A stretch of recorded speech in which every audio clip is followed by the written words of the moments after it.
Avant que le temps ne s'ordonne, avant que la matière ne se tienne debout, il y avait un souffle silencieux, infini, qui contenait toutes les potentialités et toutes les formes encore inexistantes. Elena Blavatsky enseignait que l'âme ne naît pas du hasard, mais de ce souffle primordial, de cette lumière originelle qui traverse les âges et les mondes. C'est un murmure invisible qui circule à travers le vide et le plein, à travers le feu et l'eau, à travers le silence qui précède toute création. Ce souffle est le germe de la conscience, la graine d'éternité que tout être reçoit avant même de s'incarner. Quand ce souffle touche la forme, la matière devient habitée, une vibration unique naît, que Blavatsky appelait l'étincelle divine. Ce n'est pas une étincelle que l'on voit avec les yeux, mais une lumière que l'âme ressent au plus profond d'elle-même. Elle vibre dans chaque particule, dans chaque atome de la création. Cette étincelle est immuable, indestructible, mais elle est à la fois fragile. Elle dépend de la reconnaissance de la conscience pour se manifester pleinement. Tant que l'âme ignore sa propre origine, elle est comme un cristal dans l'ombre, étincelant faiblement, attendant la lumière qui la fera briller. Dans cette phase primordiale, il n'y a pas encore de forme séparée, pas de dualité. La lumière est une totalité, et l'âme est son reflet microscopique. Blavatsky enseignait que chaque âme porte la mémoire du tout en elle. Elle contient la trace de ce qui a été et de ce qui sera, comme un écho invisible dans l'espace infini. Chaque décision, chaque mouvement futur, chaque vibration de la conscience est inscrit dans cette matrice originelle. Ainsi, l'âme n'est jamais isolée. Elle est une partie du grand souffle, et ce souffle continue de la guider, même à travers des incarnations successives où tout semble oublié. La science moderne approche cette idée avec la notion d'énergie primordiale et de champ quantique. Les chercheurs observent que la conscience semble interagir avec des structures invisibles, que l'information circule même dans le vide, et que chaque phénomène n'existe pleinement que lorsqu'il est perçu. Blavatsky disait que ce que les scientifiques appellent énergie, elle l'appelait souffle. Ce souffle ne meurt jamais, il ne disparaît jamais. Il est la racine de la vie, l'origine de la pensée, le tremblement subtil qui sous-tend chaque existence. Pourtant, cette naissance n'est pas immédiate ni évidente. L'âme doit traverser un voile d'oubli, une couche de densité qui l'empêche de se souvenir. C'est la condition même de l'incarnation. Oublier pour apprendre, se perdre pour se retrouver. La lumière originelle demeure, mais elle devient voilée. Le monde matériel et ses épreuves sont le théâtre où l'âme apprend à reconnaître sa propre étincelle malgré l'obscurité. Blavatsky insistait, se souvenir de son origine est le premier pas de l'évolution. Tout le reste n'est que préparation, un apprentissage codé dans les expériences de la vie. Chaque être humain, chaque créature, chaque conscience possède donc cette étincelle. Elle est la signature du souffle originel. Elle résiste à tout, même à l'oubli le plus profond. Et à chaque fois que l'âme rencontre la souffrance, la joie, la perte ou la révélation, elle reçoit un rappel subtil de sa lumière première. La naissance de l'âme n'est jamais un accident. Elle est destinée, inscrite dans l'invisible, animée par un souffle qui dépasse toute forme. L'initiation commence à ce moment précis. L'âme apprend à écouter ce souffle, à sentir sa vibration, à reconnaître qu'elle ne dépend d'aucune forme extérieure pour exister. Chaque respiration devient un écho du souffle primordial. Chaque pensée, un reflet de la lumière originelle. Et quand l'âme s'éveille à cette connaissance, même fugacement, elle ressent le vertige du temps et de l'espace. Elle sait qu'elle a toujours existé et qu'elle existera toujours. Blavatsky rappelait que ce souffle est à la fois commencement et fin, point de départ et retour éternel. Il est ce qui unit toutes les âmes et toutes les expériences dans un seul mouvement, celui de l'évolution. Celui qui comprend le souffle originel ne craint plus la séparation, la perte, ni même la mort. Il sait que ce qui est venu avant continue de façonner l'avenir, que l'âme est à la fois enfant et maître de l'infini, et que toute expérience n'est qu'un pas de plus vers la reconnaissance de cette lumière éternelle. Ainsi commence l'évolution. Dans le souffle qui porte la mémoire du tout, dans la vibration originelle qui précède chaque forme, l'âme naît de la lumière, se déploie dans l'ombre, et apprend, à travers chaque souffle de vie, à se souvenir de ce qu'elle a toujours été. C'est le premier murmure de l'éternité, et celui qui l'entend devient le témoin silencieux de son propre commencement. L'âme ne connaît pas le temps comme le corps ou l'esprit. Elle ne mesure pas les heures, les jours ou les années. Elle circule dans un flux circulaire, un cycle où chaque existence n'est qu'un chapitre d'une histoire infinie. Elena Blavatsky enseignait « L'âme voyage, non pas dans le temps, mais à travers ses propres expériences, portant les mémoires de ce qui a été et de ce qui sera. Chaque vie est une occasion, un cercle où l'âme revient pour apprendre, comprendre, affiner sa lumière et corriger ce qui reste obscur. Ce cycle n'est ni punition ni récompense. Il est le mouvement naturel de l'évolution. Lorsqu'une âme s'incarne, elle oublie. L'oubli n'est pas un hasard, c'est une nécessité. Sans l'oubli, Elle ne pourrait jamais apprendre. Elle serait écrasée par la mémoire de tout ce qu'elle a vécu. Et pourtant, malgré cet oubli apparent, les empreintes demeurent. Blavatsky appelait ces traces des marques de lumière, des codes subtils qui guident l'âme à travers ses expériences futures. Chaque douleur, chaque rencontre, chaque joie contient un rappel de ce qui a été vécu auparavant. C'est dans ces résonances que l'âme reconstruit, pas à pas, la conscience de son essence. Les cercles du temps se révèlent dans les réincarnations. L'âme revient sous d'autres formes, dans d'autres corps, mais toujours avec la même étincelle originelle. Chaque incarnation est comme une spirale. Elle avance tout en revenant sur elle-même, touchant à nouveau ce qui n'a pas été compris, affinant ce qui a été commencé. La vie n'est pas linéaire, elle est apprentissage, répétition, ajustement. Blavatsky expliquait que la réincarnation est la mémoire qui se réactive pour que l'âme ne perde jamais son chemin vers la lumière. Ainsi, chaque existence devient le laboratoire de l'évolution consciente. La science contemporaine, bien que limitée à l'observable, touche parfois à cette idée par la physique quantique et les théories de l'information. Les champs d'énergie persistent, les vibrations interagissent, et certaines expériences suggèrent que les impressions non résolues influencent le présent. Blavatsky voyait dans ses intuitions une confirmation. L'âme transporte toujours avec elle le poids et la lumière de ce qui a été. Chaque vie est donc reliée aux autres par des fils invisibles, tissant un réseau de conscience à travers le temps et l'espace. Mais ces cercles ne sont pas uniformes ni simples. L'âme peut choisir de répéter un schéma pour le comprendre, ou de revenir dans un contexte totalement différent pour affronter ses ombres sous un angle nouveau. Les mêmes leçons apparaissent sous des formes variées, parfois par la perte, parfois par la joie, parfois par la solitude, parfois par l'amour. Blavatsky enseignait que le cycle de l'évolution est intentionnel et minutieux. L'âme revient toujours là où elle doit s'éveiller, même si le voile de l'oubli la rend aveugle à sa propre mémoire. Les traditions anciennes le confirment. Dans l'hindouisme, le samsara décrit le cycle des renaissances et la progression de l'âme vers la libération. Dans le bouddhisme, la réincarnation n'est pas un hasard, mais un processus karmique, où chaque vie complète le travail commencé. Dans les écrits occultes occidentaux, Blavatsky voyait ces cycles comme des spires d'expérience. L'âme gravissant la même montagne, mais à chaque fois avec une vision plus large, une sagesse plus profonde, une lumière plus intégrée. La mémoire de ces cercles est souvent latente, mais elle se manifeste dans les talents, les peurs, les inclinations et les intuitions.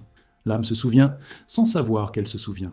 Chaque passion inexpliquée, chaque instinct précis, chaque peur irrationnelle peut être un écho de vie passée. Reconnaître ces échos, disait Blavatsky, est la première étape pour sortir du simple cycle répétitif et entrer dans le flux conscient de l'évolution. Ainsi, l'âme traverse ses vies comme une rivière serpente à travers les vallées. Parfois elle s'échappe en méandre, parfois elle s'accélère, parfois elle se repose dans un lac silencieux. Mais elle avance toujours vers sa propre lumière. Les expériences de chaque incarnation sont des pierres posées pour construire le chemin intérieur. La récurrence des événements n'est jamais punitive, elle est pédagogique. Et celui qui perçoit ces cycles comprend que l'âme, à travers ses vies multiples, ne cesse jamais d'évoluer. Une élève demanda un jour à Blavatsky « Si je ne me souviens de rien, comment apprendre de mes vies passées ?» Elle répondit « Parce que l'âme n'oublie jamais ce qu'elle a gravé dans le souffle de l'univers. Chaque épreuve, même ignorée, laisse sa marque et guide le futur. » Ainsi, ce qui semble perdu dans l'ombre de l'oubli devient la lumière invisible qui façonne ton devenir. Rien dans l'univers n'est laissé au hasard. Chaque action, chaque pensée, chaque intention imprime une trace invisible qui façonne le futur. Elena Blavatsky enseignait « Le destin n'est pas un châtiment. Il est le miroir exact de ce que l'âme a semé. Le karma n'est pas une punition, ni une récompense, mais une loi naturelle. Un fil qui relie chaque cause à son effet, chaque geste à sa conséquence. Tout ce que tu émets revient, tôt ou tard, non pour te juger, mais pour te révéler ce que tu as besoin de comprendre. Le karma est l'architecte silencieux de l'évolution de l'âme. La loi du retour opère sur plusieurs niveaux. Elle ne se limite pas aux vies présentes, elle traverse les incarnations, les expériences, les relations, et même les espaces invisibles. Blavatsky enseignait que l'âme porte la mémoire subtile de toutes ses actions passées, comme une empreinte gravée dans le souffle cosmique. Chaque pensée négative ou bienveillante, chaque désir ou intention pure, chaque peur ou courage, crée des ondes qui reviendront sous une forme ou une autre pour enseigner, corriger ou éveiller. L'âme n'est jamais victime de son destin. Elle est participante à son propre tissage, mais le karma ne se manifeste pas toujours de manière évidente. Parfois, les conséquences d'un acte se révèlent dans cette vie. Une perte, un succès, une rencontre, un défi. Parfois, elles apparaissent dans des existences futures, réactivées par des circonstances qui semblent fortuites. Blavatsky appelait ce phénomène le retour différé. Ce que tu as semé, l'ombre du temps le fera mûrir. Ainsi, ce qui est aujourd'hui incompréhensible prend un sens dans le flux des vies. Le hasard n'existe pas, il n'est que la manière dont l'âme découvre les leçons qu'elle a elle-même imposées. La science contemporaine, dans ses limites, observe un écho de cette vérité. Les recherches en épigénétique montrent que nos actions, nos émotions et nos expériences peuvent influencer les générations futures, affectant même la manière dont nos descendants réagissent au monde. Le karma pourrait être vu comme une mécanique analogue à ce phénomène. L'énergie des choix, bonne ou mauvaise, persiste et structure le futur, parfois au-delà de notre perception consciente. Blavatsky affirmait depuis longtemps que l'âme est le vecteur de cette continuité. Elle ne disparaît jamais, elle transporte ses empreintes. Le karma, cependant, ne se limite pas aux actes visibles. Les intentions, les pensées silencieuses, les émotions cachées, tout ce qui demeure dans l'ombre de l'ego est également enregistré. L'âme, disait Blavatsky, agit comme un enregistreur subtil. Rien ne se perd, rien n'est oublié. Ce que tu crois anodin, chaque micro-décision, chaque émotion refoulée ou exprimée, tisse le réseau invisible de ton futur. La conscience de cette loi n'est pas destinée à créer la peur, mais à éveiller la responsabilité. Chaque instant devient sacré, car il peut façonner ton destin et celui des autres. La loi du retour se manifeste également à travers les relations. Les blessures que tu infliges à autrui, même involontairement, te reviennent sous une forme ou une autre. Les bienfaits que tu offres, même discrètement, produisent des échos de lumière. Blavatsky expliquait que l'âme apprend par la résonance. Ce que tu donnes, tu le reçois, non comme simple récompense ou punition, mais comme enseignement. C'est ainsi que la vie t'enseigne la justice cosmique, à travers le miroir des autres, à travers les expériences répétées, à travers les cycles invisibles qui t'échappent, mais te façonnent. Les mystiques et les sages des traditions du monde ont toujours reconnu cette loi. Les hindous appellent cela karma, les bouddhistes kama, les alchimistes occidentaux parlaient de loi de cause et d'effets invisibles. Toutes ces philosophies s'accordent sur un point. L'âme n'est jamais passive. Elle choisit, elle expérimente, elle évolue. Chaque souffrance, chaque joie, chaque rencontre, chaque perte est un enseignement destiné à purifier, affiner et guider la conscience. Blavatsky rappelait que le but du karma n'est jamais la punition, mais l'évolution. L'âme apprend, non en subissant, mais en comprenant. Les cycles de retour deviennent des opportunités d'éveil. Celui qui voit ses expériences comme des répétitions sans fin peut sombrer dans le désespoir. Celui qui les comprend comme des tremplins vers la lumière transcende la souffrance. Le karma, loin d'être une contrainte, est une carte tracée pour l'âme, lui montrant les détours nécessaires pour atteindre sa vraie essence. Enfin, reconnaître la loi du retour transforme le regard sur la vie. La peur disparaît, car tu comprends que rien n'arrive par hasard. La rancune s'éteint, car tu vois la résonance cachée derrière chaque blessure. L'amour devient possible, car tu sais que ce que tu offres, même imperceptible, est semence pour le futur. L'âme devient consciente de sa continuité, et chaque expérience devient un enseignement sacré.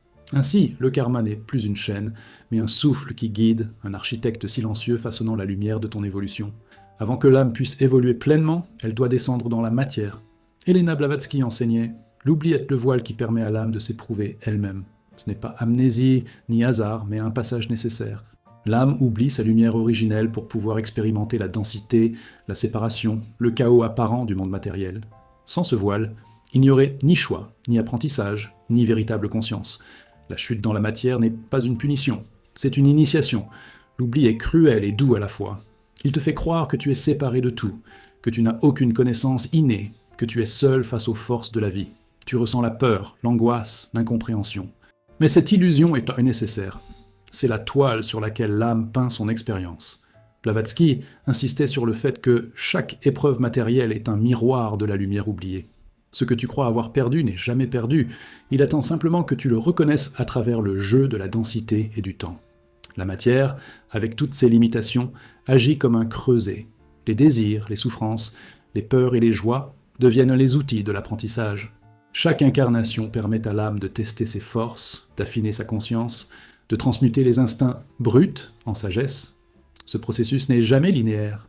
Parfois tu te perds dans l'illusion, parfois tu touches la vérité. L'oubli rend la réussite possible, car si l'âme se souvenait de tout à chaque instant, elle ne pourrait jamais éprouver la liberté de choisir, ni la valeur de ses expériences. La science contemporaine, bien qu'encore limitée, effleure cette vérité. Les recherches sur la mémoire cellulaire et l'épigénétique suggèrent que certaines informations sont conservées, transmises et réactivées, même lorsque la conscience individuelle semble avoir oublié. Blavatsky voyait dans cette persistance invisible la preuve que l'âme conserve ses connaissances et ses expériences, même lorsque le voile du monde matériel semble les effacer. L'oubli n'est donc jamais absolu. il est un instrument de maturation. Plonger dans la matière implique également de rencontrer les limites de soi. Le corps impose ses contraintes, le temps et l'espace définissent des frontières, et la souffrance devient une école indispensable. L'âme apprend à reconnaître sa véritable essence à travers ce qui est éphémère. Chaque douleur, chaque succès, chaque relation agit comme un catalyseur, révélant des dimensions cachées de l'être. La chute dans le monde matériel transforme la lumière en expérience tangible, permettant à l'âme de comprendre sa capacité à briller malgré l'obscurité. Les traditions mystiques du monde entier reconnaissent ce processus. Les hindous parlent du samsara, la roue des renaissances où l'âme traverse le monde matériel pour s'éveiller à la vérité. Dans la Kabbale, la descente dans la matière est l'occasion de réparer les fractures de l'existence et de ramener la lumière à son origine. Même dans le christianisme mystique, l'incarnation et l'épreuve sont des étapes pour que l'âme apprenne à manifester la divinité dans le monde. Blavatsky reliait tous ces enseignements. L'oubli est la clé qui rend la leçon possible. Ce voile de l'oubli n'est pas permanent. Chaque expérience vécue dans la matière nourrit l'âme d'une mémoire subtile. Les épreuves ne sont pas des obstacles, elles sont des tremplins. La peur, la douleur, la perte et la confusion deviennent des instruments de discernement et de croissance. L'âme, même perdue dans le monde matériel, avance toujours vers la lumière. Le voile de l'oubli s'efface progressivement, révélant la continuité de l'existence et la permanence de la conscience. Blavatsky enseignait que la véritable liberté naît lorsque l'âme se souvient de sa lumière à travers le voile de l'oubli. Ce retour progressif à la mémoire originelle est le moteur de l'évolution. La matière n'était pas un piège, mais un laboratoire. Chaque leçon, chaque défi, chaque expérience est une occasion de réconciliation avec ce qui est et avec ce que tu es. La descente dans la matière n'est donc pas une chute, mais une navigation consciente à travers les épreuves, visant à éveiller la lumière cachée au cœur de chaque existence. L'oubli permet à l'âme d'apprendre à créer, à choisir, à se dépasser. Sans cette séparation apparente, la conscience ne pourrait jamais apprécier l'unité, ni reconnaître sa propre essence. Le voile de la matière est donc le chemin par lequel l'âme découvre la liberté véritable, celle qui ne dépend pas des circonstances, mais de sa capacité à se reconnaître dans chaque expérience, à transformer la densité en lumière et à évoluer, malgré l'oubli, vers l'accomplissement de son destin éternel. Lorsque l'âme descend dans la matière, elle se trouve face à des voiles invisibles. Elena Blavatsky enseignait que l'âme se perd afin de se retrouver. Ces voiles ne sont pas des obstacles créés pour punir, mais des instruments d'apprentissage subtils. Ils sont faits d'illusions, de croyances limitées, de peurs, de désirs, et parfois même de souvenirs de vie passée. Chacun de ces voiles rend la lumière originelle moins évidente, mais c'est précisément cette difficulté qui permet à l'âme de croître. Sans obscurité, la lumière ne se révèle jamais dans toute sa puissance. Se perdre à travers ces voiles n'est pas un accident, c'est un processus choisi par l'âme elle-même avant l'incarnation. Le voile de l'expérience est comme un brouillard qui enveloppe la conscience, la contraint à tâtonner, à expérimenter, à découvrir la vérité par elle-même. Blavatsky affirmait « Ce que tu crois avoir perdu est en réalité le fil qui te guide vers toi-même. Les illusions que tu affrontes ne sont pas réelles en elles-mêmes, elles sont des reflets déformés de ta propre essence, des tests pour que tu reconnaisses la réalité cachée derrière le voile. Chaque relation, chaque défi, chaque joie et chaque douleur devient un miroir qui révèle la profondeur de l'âme. L'expérience humaine agit comme un kaléidoscope. Ce que tu vois n'est jamais complet, mais en tournant le regard, en traversant les voiles, une image plus vaste se forme. Blavatsky insistait sur le fait que l'âme ne se révèle que lorsqu'elle navigue entre les masques de la vie. Ce processus de perte apparente est une méthode pour développer discernement, force et compassion. Se perdre, c'est apprendre à se séparer de l'ego pour découvrir la lumière intacte derrière lui. La science moderne observe des échos de ce phénomène. Les neurosciences et la psychologie cognitive ont montré que l'adversité, la frustration et le stress, lorsqu'ils sont intégrés consciemment, stimulent le développement de nouvelles connexions neuronales et la croissance de la résilience. Ce que Blavatsky appelait les voiles n'est pas seulement spirituel, il est biologique et psychologique. L'âme traverse ces épreuves à travers la matière, et la matière reflète cette traversée dans chaque pensée, chaque émotion et chaque action. Les traditions anciennes corroborent cette vérité. Dans le taoïsme, la vie est un flux de transformation, où l'âme est appelée à s'adapter à chaque changement et à chaque illusion.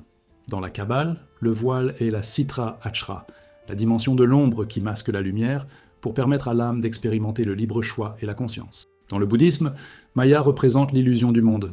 L'âme se perd à travers les voiles pour apprendre à voir la réalité derrière les formes. Ces enseignements convergent vers une idée centrale. Se perdre n'est pas un échec, mais un passage nécessaire pour trouver la vérité. Blavatsky enseignait que les voiles de l'expérience ne disparaissent jamais totalement. L'âme ne peut jamais se libérer complètement sans s'immerger dans le jeu de l'illusion et de la densité. Mais à chaque traversée, chaque voile franchi, elle s'éveille davantage. Elle découvre que ce qu'elle prenait pour un obstacle n'était qu'un guide, que chaque confusion contenait un enseignement.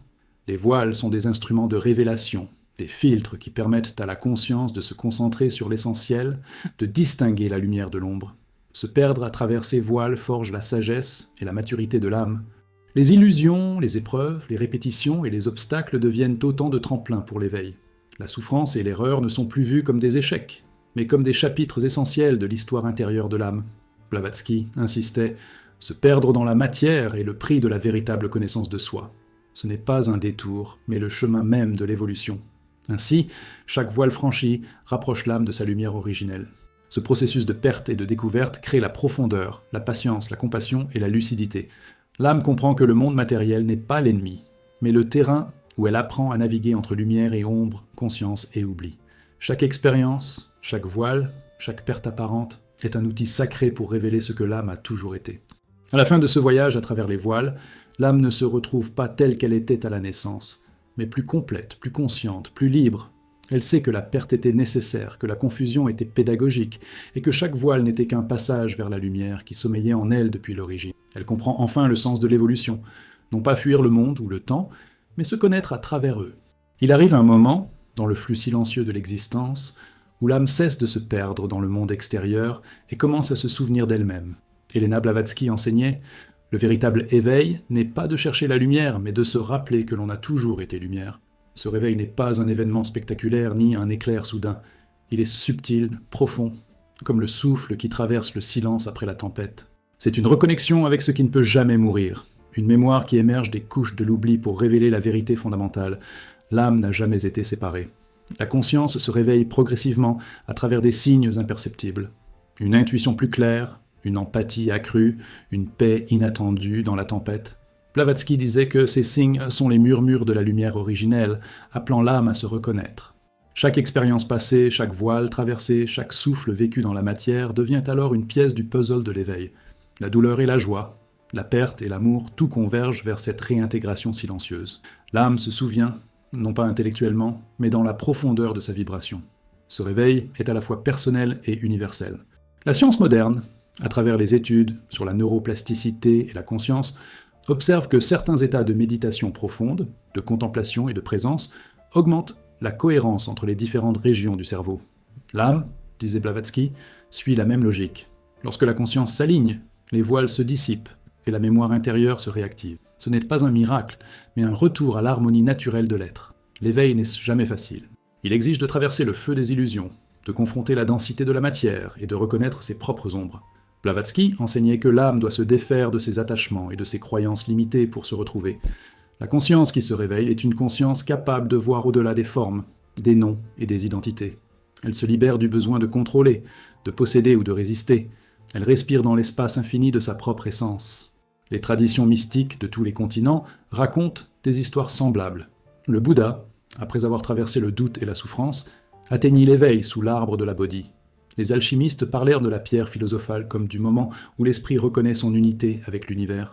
Dans le soufisme, le voile se lève lorsque le cœur se souvient de sa source divine. Blavatsky synthétisait ses enseignements. L'âme se souvient non pas en accumulant des connaissances, mais en dissolvant ce qui la séparait de sa lumière originelle. Le réveil intérieur transforme la perception du monde. Les obstacles ne sont plus perçus comme des menaces, mais comme des guides. Les relations humaines deviennent des miroirs de croissance et de compréhension. Les expériences de douleur ou de joie révèlent des vérités cachées. L'âme commence à naviguer avec clarté dans le flux des vies multiples, reconnaissant la résonance karmique et les cycles d'apprentissage. Elle ne fuit plus, elle transcende. Blavatsky enseignait que ce réveil est le début de l'évolution consciente. L'âme cesse de subir le flux de la vie et commence à le co-créer avec sagesse et discernement. La lumière originelle, qui a toujours été présente, devient active dans la matière. L'âme agit avec lucidité, compassion et force tranquille.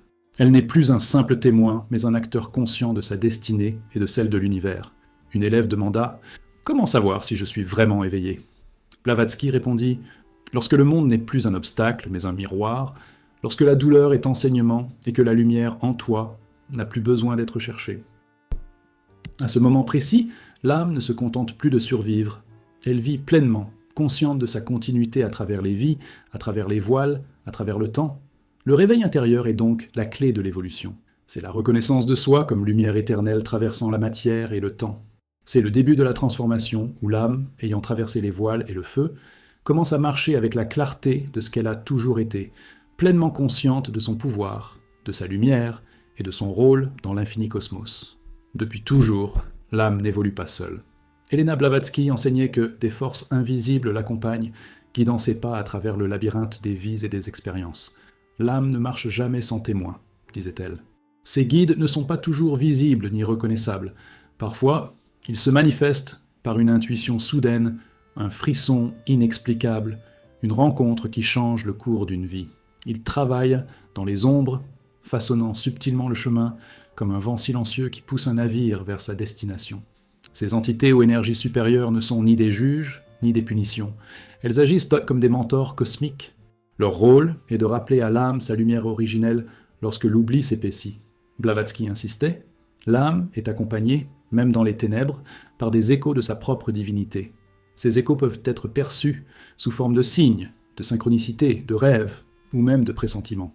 Chaque intervention est subtile, jamais un ordre brutal, toujours un indice pour éveiller la conscience endormie. Les scientifiques contemporains, bien qu'encore sceptiques, observent un phénomène analogue avec l'intuition et la conscience collective. Les études sur les coïncidences significatives ou sur les expériences de guidance intérieure suggèrent que la conscience humaine peut recevoir des informations provenant de réseaux invisibles. Blavatsky voyait cela comme le reflet de la communication entre les plans supérieurs et l'âme incarnée. Ce flux de guidance ne fait pas disparaître l'épreuve, mais permet à l'âme de la traverser avec un éclairage intérieur, réduisant l'ombre de l'illusion. Ces guides ne remplacent jamais le libre arbitre, ils ne choisissent pas pour l'âme, ils ne contraignent pas. Leur rôle est de montrer la voie, de souligner des directions, de poser des indices subtils. Blavatsky expliquait que le maître invisible ne fait que rappeler à l'âme la route qu'elle a choisie avant même sa naissance. Ainsi, même lorsque la vie semble chaotique, lorsque les épreuves paraissent insurmontables, l'âme n'est jamais abandonnée. Un souffle, une intuition, un symbole peuvent être le fil d'Ariane qui permet de retrouver son chemin. Les traditions mystiques de tous les continents parlent de ces aides invisibles. Dans le bouddhisme, ce sont les bodhisattvas, présents pour guider et éveiller la conscience. Dans la Kabbale, les maîtres ascensionnés et les anges orchestrent les leçons de l'âme. Dans les enseignements hindous, les gourous et les êtres spirituels offrent des inspirations pour éveiller la conscience endormie. Blavatsky synthétisait ces concepts. Quelle que soit la culture, le principe est universel. L'âme n'est jamais seule. Cependant, percevoir ces guides nécessite sensibilité et ouverture. Il faut reconnaître que l'aide peut venir sous forme de défis, de rencontres inattendues, ou même d'enseignements douloureux. Blavatsky disait « Ce qui semble être un obstacle peut être la main d'un guide invisible. La douleur, le doute, la solitude deviennent ainsi des instruments subtils de guidance. L'âme apprend à distinguer le signe de l'illusion, à écouter la vibration plutôt que le bruit extérieur, à sentir la main invisible dans le flux des événements. Ces guides travaillent également dans la durée. Leur présence traverse les vies, les cycles et les incarnations. Une même âme peut être soutenue par les mêmes forces invisibles à travers différentes expériences, jusqu'à ce qu'elle ait intégré la leçon et que le voile de l'oubli se dissipe. Blavatsky affirmait que cette guidance n'est pas ponctuelle, elle est continue et cohérente, un fil invisible reliant chaque incarnation à la suivante, chaque épreuve à la compréhension. La manifestation de ces guides peut être subtile, un sentiment de sécurité au moment exact où tout s'écroule, une intuition qui sauve d'une erreur, une rencontre inattendue qui transforme une vie. L'âme apprend à reconnaître ses présences, non par des preuves tangibles, mais par l'évidence intérieure. Blavatsky enseignait que le cœur connaît ce que l'esprit ignore. La guidance invisible n'est pas logique, elle est expérimentée. Elle se révèle lorsque l'âme est prête à entendre et à voir, lorsque le voile de l'expérience a été traversé. Ainsi, les guides invisibles deviennent compagnons de l'évolution de l'âme. Ils enseignent sans imposer, révèlent sans dévoiler tout, et accompagnent silencieusement l'âme à travers les cycles de vie et les voiles de l'expérience. La conscience éveillée apprend à se fier à eux, à reconnaître leur langage subtil, et à comprendre que l'évolution de l'âme n'est jamais solitaire. Chaque souffle, chaque intuition, chaque synchronicité est un rappel que l'âme est soutenue, protégée et guidée par des forces qui dépassent la perception humaine, menant lentement vers le souvenir de sa lumière originelle. Il arrive un moment où l'âme se réveille pleinement, mais le monde reste le même. Les routines, les habitudes, les illusions et les attentes ne s'effacent pas pour autant. C'est dans ce contraste que naît la crise spirituelle, un état où l'âme refuse de dormir, où le voile de l'oubli semble impossible à maintenir, et où la conscience exige une réévaluation radicale de tout ce qui semblait stable. Elena Blavatsky enseignait « L'âme en éveil trouve la matière inhospitalière, et c'est là que commence le véritable apprentissage. » Cette crise se manifeste sous des formes multiples, sentiment de vide, angoisse existentielle, questionnement incessant, perte de repères, ou même sentiment de désolation intérieure. L'âme ressent l'appel de sa lumière originelle, mais le corps et l'esprit restent enchaînés aux contraintes matérielles. Tout ce qui était auparavant suffisant pour maintenir l'illusion de sécurité devient insuffisant. La souffrance n'est plus ponctuelle, elle devient un état permanent qui oblige l'âme à regarder en elle-même. Ce n'est pas un accident, ni une faiblesse, c'est l'ultime déclencheur de l'évolution consciente. Blavatsky disait que ces crises sont le feu qui purge l'ego et les attachements. Le monde extérieur agit comme un miroir de l'agitation intérieure. Chaque situation, chaque relation, chaque épreuve amplifie la résonance de l'âme éveillée. La crise n'est pas punitive, elle est initiatique. Elle force l'âme à quitter la sécurité de l'inconscience et à traverser le feu de la conscience totale. C'est une phase inévitable pour qui cherche à s'éveiller. La lumière ne peut s'installer qu'après avoir été confrontée aux ténèbres intérieures. La science, bien qu'elle ne parle pas d'âme, observe des phénomènes similaires. Les crises existentielles, les épisodes de profonde introspection ou de désespoir intense, lorsqu'ils sont intégrés consciemment, peuvent ne catalyser un profond développement psychologique et spirituel. La neuroplasticité montre que le cerveau se réorganise, que la perception du monde change et que la conscience devient plus expansive. Ce que Blavatsky enseignait comme la crise spirituelle n'est pas une pathologie. C'est une réorganisation intérieure, un passage nécessaire vers une perception plus complète. La tradition mystique appelle cette phase la nuit obscure de l'âme. Les mystiques chrétiens, les sages hindous et les maîtres soufis décrivent des périodes où tout semble perdu, où la foi et l'espoir s'effacent, mais où l'âme, en silence, se purifie. Blavatsky voyait cette crise comme une étape naturelle, où l'âme refuse de dormir dans l'illusion et exige une vérité plus profonde. Elle devient insupportable à la surface du monde matériel, mais elle ouvre la voie à une compréhension plus vaste de la réalité et de son propre rôle dans l'univers. Durant cette crise, l'âme doit apprendre à se tenir seule, à se fier à son souffle intérieur et à ses intuitions. Les guides invisibles continuent d'accompagner, mais ils n'interviennent jamais directement. L'âme doit traverser la tempête par elle-même. La confrontation avec soi-même est inévitable. Chaque peur, chaque désir, chaque attachement est exposé et mis en question. Blavatsky insistait « La nuit de l'âme est un labyrinthe, mais elle mène toujours à la lumière. Ce refus de dormir entraîne un éveil progressif de la conscience. » La crise met en lumière les illusions de l'ego, les limitations auto-imposées et les schémas répétitifs. Elle force l'âme à voir la réalité telle qu'elle est, complexe, interdépendante et sacrée. L'inconfort devient enseignement, la solitude devient miroir, la peur devient feu purificateur. Chaque mouvement de l'âme dans cette obscurité est une avancée vers sa lumière originelle. Blavatsky enseignait que ceux qui traversent cette crise avec courage et lucidité découvrent leur véritable pouvoir. Ils ne craignent plus les illusions du monde, car ils ont fait face à leurs propres ténèbres. Ils ne cherchent plus la sécurité à l'extérieur, car ils l'ont trouvée en eux-mêmes. La crise spirituelle, bien qu'intense et douloureuse, devient le catalyseur de la maîtrise de soi, de la conscience universelle et de l'évolution véritable. Ainsi, quand l'âme refuse de dormir, ce n'est pas un signe de désespoir, mais un signal de maturité. Le voile de l'oubli se déchire, la lumière originelle devient perceptible, et l'âme se prépare à franchir le seuil suivant de son évolution. La douleur, la confusion et l'incertitude ne sont plus des ennemis, mais des enseignantes. Et lorsque le calme revient après la tempête, l'âme se tient éveillée, consciente de sa continuité à travers le temps, prête à intégrer la sagesse qu'elle a gagnée. Après la traversée des voiles, des crises et des épreuves, l'âme commence à sentir un appel qui dépasse tout ce qu'elle connaissait. Elena Blavatsky enseignait « La fusion n'est pas un voyage vers l'extérieur, mais un retour à ce qui a toujours été. À ce stade, l'âme reconnaît que sa lumière originelle n'a jamais été perdue. Elle comprend que tout ce qu'elle a vécu, les douleurs, les illusions, les succès et les échecs, n'était qu'un chemin vers cette réalisation. Le monde extérieur peut encore sembler confus et chaotique, mais à l'intérieur, l'âme se tient enfin dans l'unité, consciente de sa propre essence et de sa connexion avec le tout. La fusion ne se manifeste pas soudainement, ni avec fracas. Elle est subtile, intime, comme une rivière invisible qui coule sous la surface de la vie. Chaque souffle, chaque battement de cœur devient un écho de l'infini. L'âme ne lutte plus contre les voiles du monde matériel. Elle les traverse avec légèreté, sachant que ce qu'elle percevra dans le monde est un reflet de sa propre conscience retrouvée.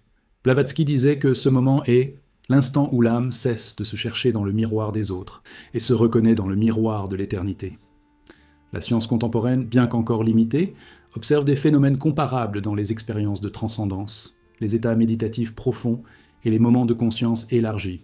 Le cerveau, le corps et l'esprit atteignent alors un état de cohérence et de synchronisation totale, une harmonie interne qui reflète l'unité de l'âme avec l'univers. Ce que Blavatsky enseignait comme fusion avec la source est aujourd'hui étudié comme un alignement des énergies et des structures de la conscience. Un phénomène mesurable mais ineffable dans son essence.